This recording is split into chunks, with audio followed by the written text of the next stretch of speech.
లంచం ఇవ్వలేదు, నాణ్యతలో రాజీ పడలేదు, ఒక్క రూపాయి కూడా తినలేదు. ఇద్దరు నిజాయితీ పరులైన ఇంజనీర్లు ఒక రోడ్డు వేశారు. ఆ రోడ్డు చాలా సంవత్సరాల పాటు చెక్కు చెదరలేదు. మరి వాళ్లకు అవార్డులు రివార్డులు వచ్చాయా? లేదు. వాళ్లను ఆ వ్యవస్థ నుండే తరిమేశారు. ఇది మన దేశంలోని నిజాయితీకి దక్కిన శిక్షకత.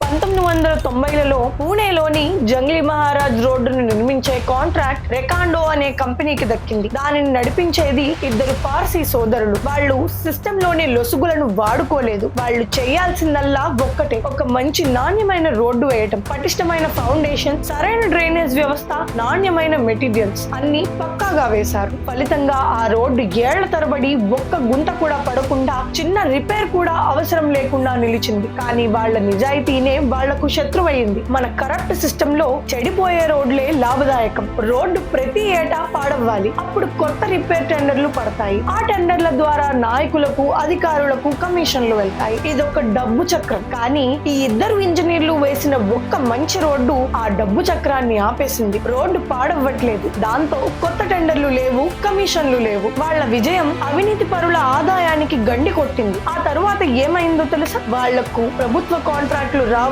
పూర్తిగా ఆగిపోయింది. వాళ్లను అధికారికంగా ఎవ్వరూ తిరస్కరించలేదు. కానీ వాళ్ల ఫైల్స్ ముందుకు కదిలేవి కాదు. వాళ్లను సైలెంట్ గా, సిస్టమాటిక్ గా పక్కన పెట్టేశారు. చివరికి ఆ నిజాయితీ పరులైన ఇంజనీర్లు తమ కంపెనీని మూసివేసి ఈ దేశాన్ని వదిలి విదేశాలకు వెళ్లిపోయారు. మన దేశం ప్రతిభ లేక వెనకబడట్లేదు. మన సిస్టమ్ అవినీతికి పట్టం కట్టి నిజాయితీని శిక్షించడం వల్ల వెనకబడుతోంది. ఎప్పుడైతే నిజాయితీ పరులను తరిమేస్తామో అసమర్థులే పాలసీలను నడుపుతారు. మంచి పనిని అడ్డుకున్నప్పుడు చెడ్డ పని సర్వసాధారణం అవుతుంది. రోడ్లు ఎందుకు పాడవుతున్నాయి? తెలివైన వాళ్ళు ఈ దేశాన్ని ఎందుకు వదిలి వెళ్లిపోతున్నారు? మన అభివృద్ధి ఎందుకు నెమ్మదిగా ఉంది? వీటన్నిటికీ కారణం ఒక్కటే, అవినీతి. ఈ కథ మీకు ఏమనిపించిందో కింద కామెంట్స్ లో చెప్పండి. ఇలాంటి నిజాయితీ పరులు మన దేశంలో మళ్ళీ శిక్షించబడకూడదంటే ఈ నిజాన్ని అందరికీ షేర్ చేయండి. జై హింద్.